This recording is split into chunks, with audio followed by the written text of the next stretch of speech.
ជីវិតសួរលោកគ្រូខ្ញុំឈ្មោះខាន់សវណ្ណមរកតមកពីថ្នាក់A សូមធ្វើការសង្ខេបនៅលើ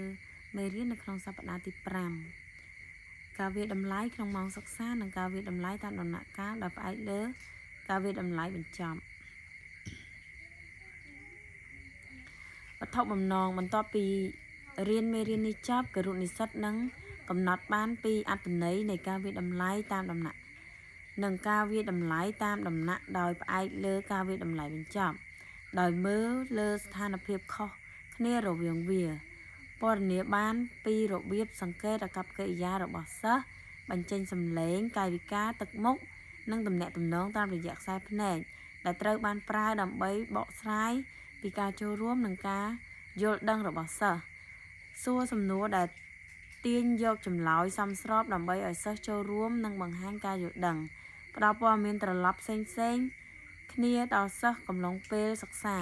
និងញែកភាពខុសគ្នារវាងការផ្ដល់ព័ត៌មានត្រឡប់ប្រកបដោយប្រសិទ្ធភាពនិងគ្មានប្រសិទ្ធភាព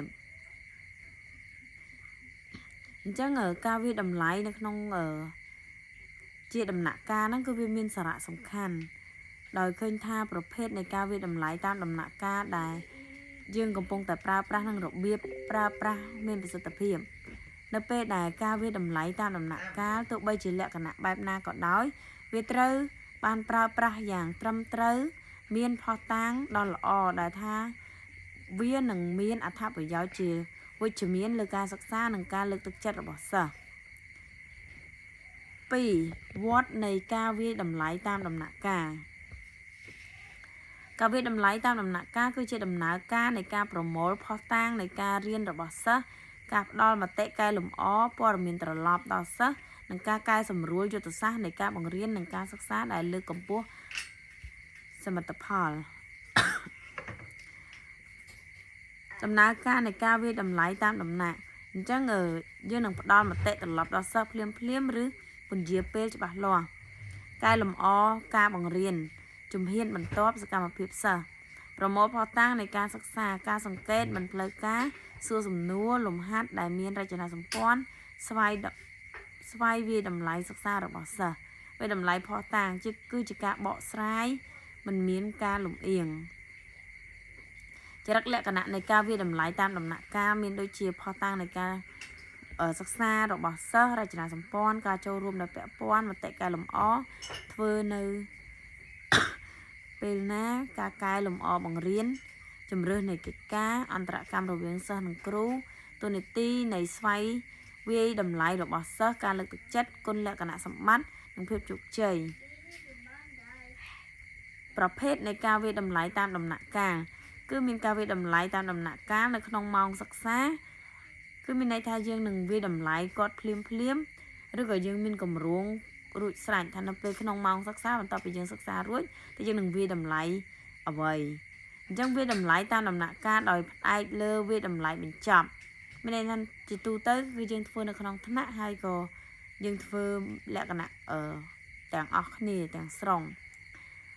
2វដ្តនៃការវាយតម្លៃតាមដំណាក់កាលប្រភេទនៃការវាយតម្លៃតាមដំណាក់កាលក្នុងការវាយតម្លៃដំណាក់កាលយើងត្រូវគិតដល់ការវាយតម្លៃពីរប្រភេទគឺការវាយតម្លៃក្នុងម៉ោងសិក្សានិងការវាយតម្លៃតាមដំណាក់កាលផ្អែកលើការវាយតម្លៃបញ្ចប់ការវាយតម្លៃក្នុងម៉ោងសិក្សាកើតឡើងនៅពេលណាដែលការបង្រៀននិងរៀនកើតឡើងដោយបន្តបញ្ចូលទៅក្នុងការបង្រៀនតាមរយៈការសង្កេតរបស់គ្រូការសួរសំណួរកែលម្អក្នុងការវាយតម្លៃក្នុងម៉ោងសិក្សាមានពីរប្រភេទគឺការវាយតម្លៃភ្លាមនិងមានការគ្រោងទុកមុនការវាយតម្លៃក្នុងម៉ោងសិក្សាភ្លាមគឺកើតឡើងព្រមគ្នានៅពេលដែលគ្រូធ្វើអន្តរកម្មជាមួយសិស្សជាធម្មតាដោយប្រើសំណួរសួរក្នុងថ្នាក់ឬក្នុងក្រុមការងារដើម្បីប្រមូលភស្តុតាងការរៀនសូត្របង្កើតជាពេលវេលាដែលអាចបង្រៀនបានការវាយតម្លៃក្នុងម៉ោងសិក្សាដែលមានគ្រោងទុកគឺពាក់ព័ន្ធទៅនឹងការប្រើប្រាស់សំណួរដែលរៀបចំនិងកិច្ចការដែលបានប្រើប្រាស់នៅចំណុចជាក់លាក់នៅក្នុងការបង្រៀនទោះជាយ៉ាងណាក៏ដោយភស្តុតាងដែលប្រមូលបានត្រូវប្រើភ្លាម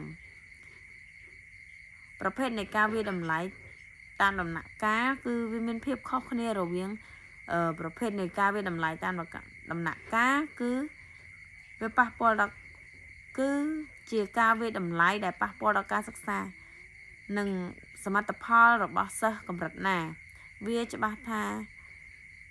ការវិតម្លៃក្នុងម៉ោងសិក្សាមានអត្ថប្រយោជន៍ជាវិជ្ជមានបំផុតដែលបាន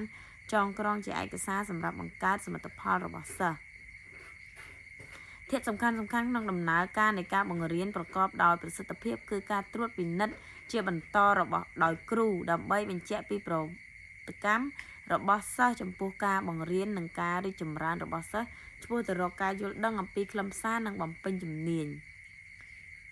ចំណុចសំខាន់នៃការវាយតម្លៃក្នុងម៉ោងសិក្សាគឺការសួរសំណួរនិងការសង្កេតរបស់គ្រូ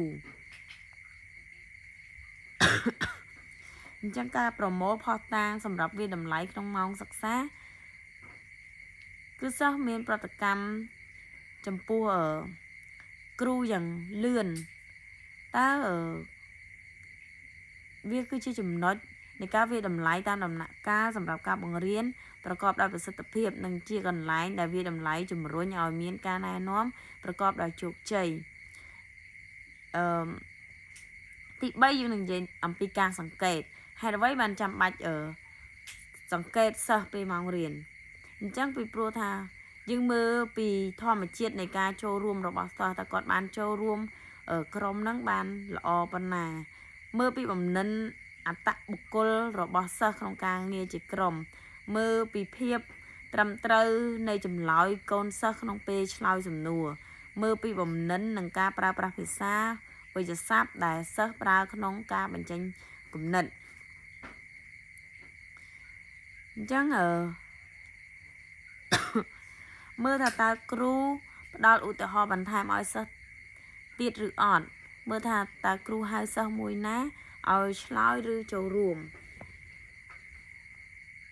អញ្ចឹងការសង្កេតសម្រាប់ការវាយតម្លៃក្នុងម៉ោងសិក្សាគឺជារចនាសម្ព័ន្ធមានន័យថាមិនមែន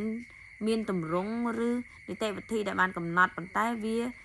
មិនចៃដន្យទេជាឧទាហរណ៍គ្រូដែលមានប្រសិទ្ធភាពរៀនសង្កេតសិស្សដែលសំខាន់នៅក្នុងថ្នាក់នីមួយៗនិងបង្ហាញប្រតិកម្មរបស់ពួកគេយ៉ាងច្បាស់ជាងអ្នកដទៃសិស្សទាំងនេះខ្លះមានសម្លេងនិងលេចធ្លោហើយខ្លះទៀតជាអ្នកដឹកនាំស្ងប់ស្ងាត់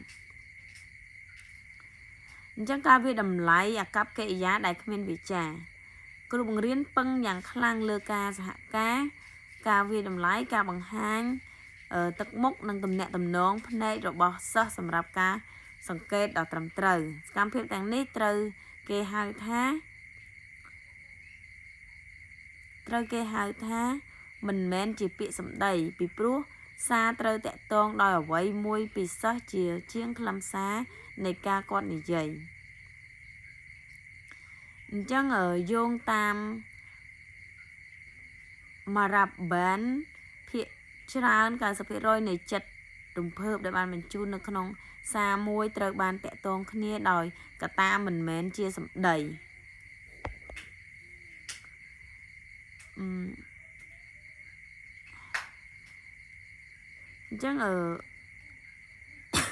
យើងនឹងចូលដល់ការបង្ហាញតាមរយៈទឹកមុខ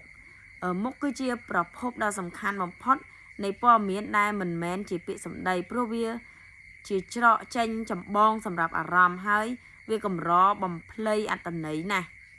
ពេលសង្កេតឃើញទឹកមុខយើងផ្ដោតលើតំបន់3គឺចិញ្ចើមថ្ងាសភ្នែកត្បកភ្នែកនិងច្រមុះនិងមុខខាងក្រោយផ្នែកខាងក្រោយជាពិសេសមាត់និងទំនាក់ទំនងសុភមង្គលនិងកំសាន្តស្នាមញញឹមចងចិញ្ចើមបបូរមាត់រមួលចង្ការ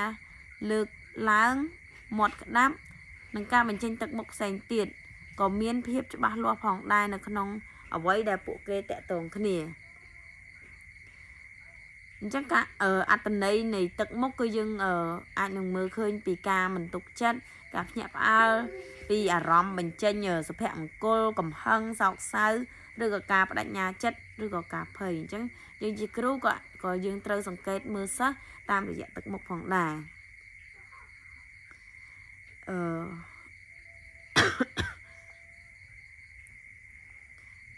ចាអរគុណសម្រាប់មេរៀនដែលខ្ញុំបានសង្ខេបគឺមានតែប៉ុណ្នេះអរគុណច្រើនលោកគ្រូជម្រាបលា